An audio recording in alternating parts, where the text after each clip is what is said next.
It's great to speak with you today, Jerry, and I look forward to hearing your views today on the topic of treating inventory as an investment rather than something that you just buy.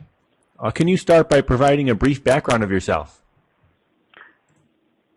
My background has been primarily in manufacturing, both in the U.S. and overseas, but I've also been involved in sales and profitability, and I've primarily worked with upper-level management, and I've primarily been brought in to fix problems management has been unable to resolve. In applying what I use, I've been able to take businesses that were either losing money or that were having problems and turn them around and make the business profitable or even make them more profitable. And that's something that management really appreciates. Thank you. So my first question is, can you talk about the reason why should inventory be treated as an investment?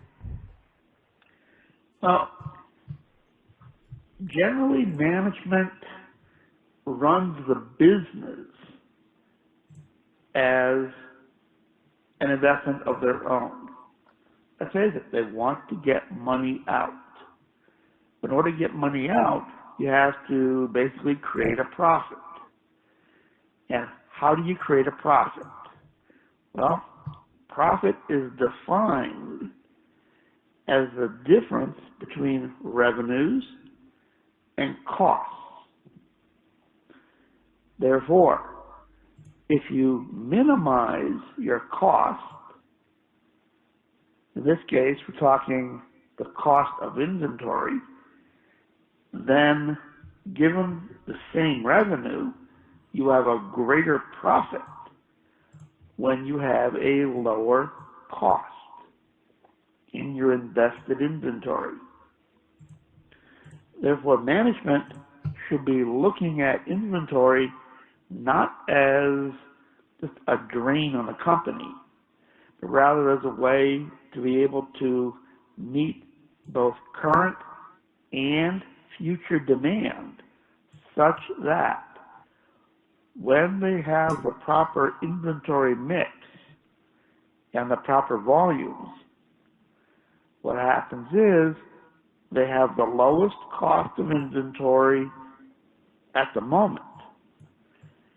Not meaning absolute, but in relative terms.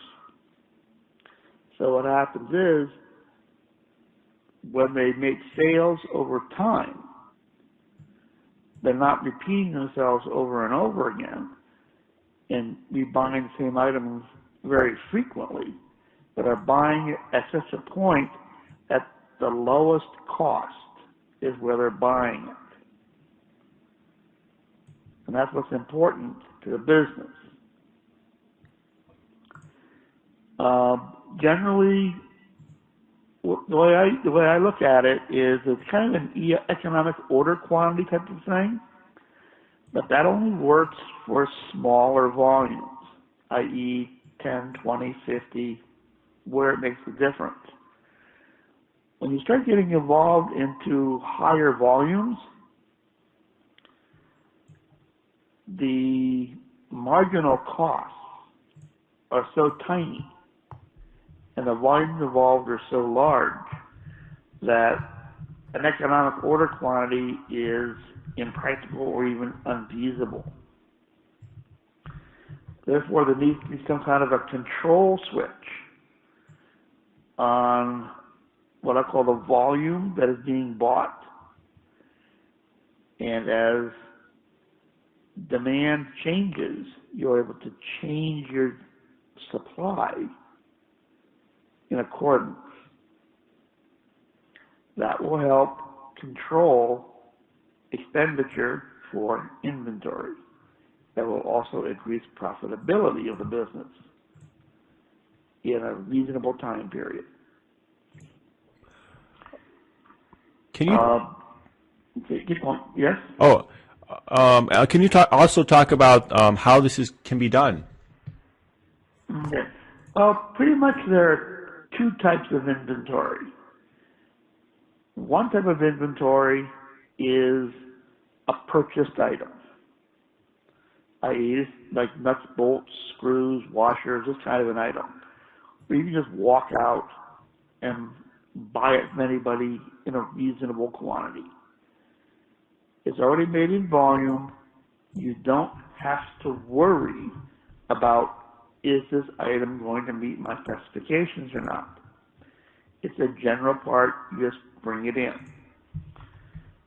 The only reason you would be worried about it is if, as a business, you were buying such very large volumes that realistically you had a concern about being in a shortage position where for some reason there wouldn't be enough parts available to meet a demand.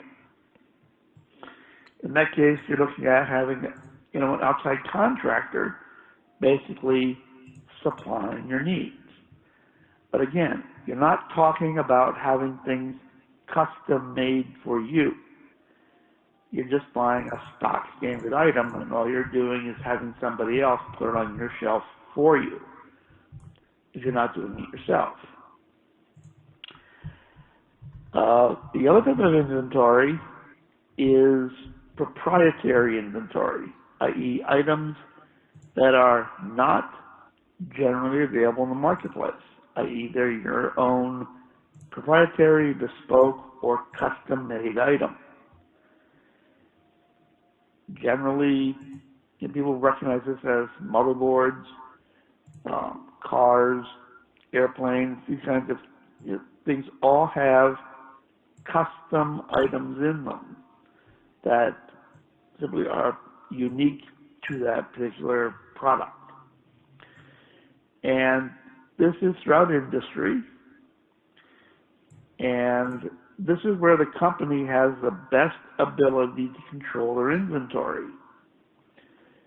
Because they have a general prediction, forecast of what they expect to sell, they can look back at their own history on that particular item and see what they've been doing over a reasonable time period in the past. Say the past 3 years or 5 years. They can see how has this item moved in terms of volume.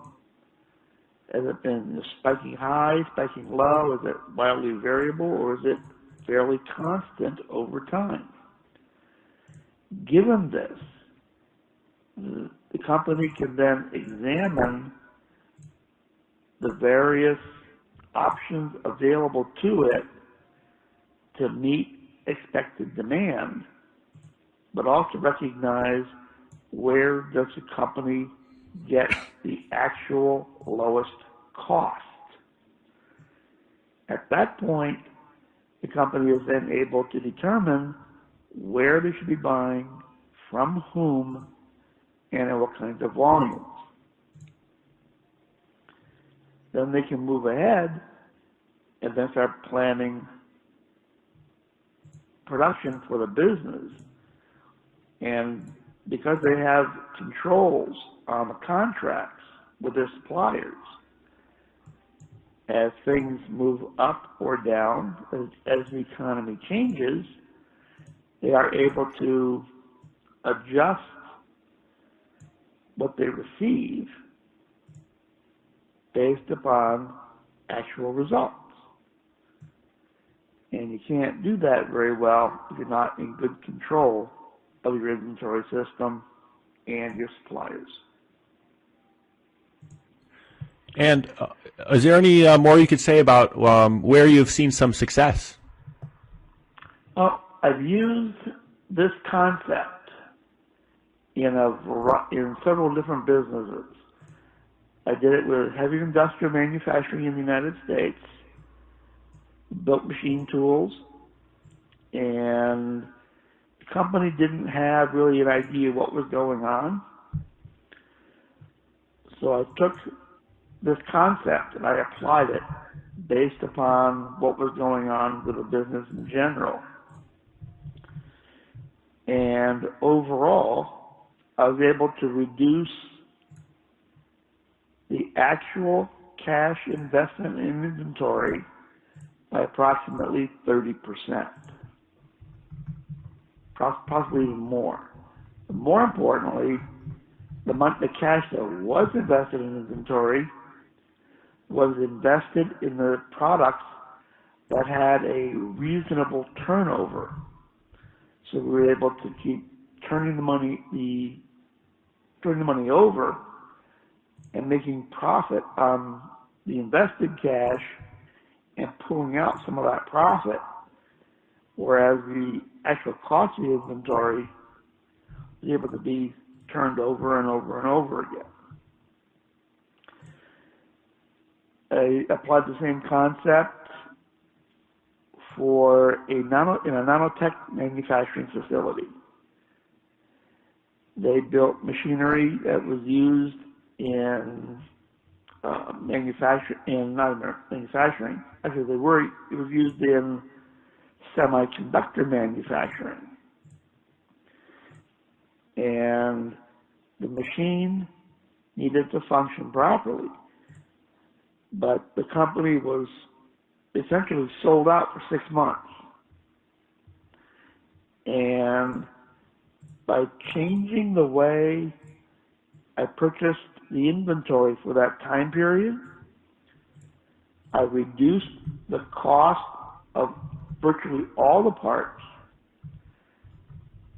by approximately 20-30%. The most important one came up when I was managing hardware for the company. The company used to spend approximately $125,000 to $175,000 a year on things such as nuts, bolts, screws, washers, and so on. You get the idea. Not fancy stuff, just mundane products that would constantly be bought regularly all the time. I received the annual projected usage,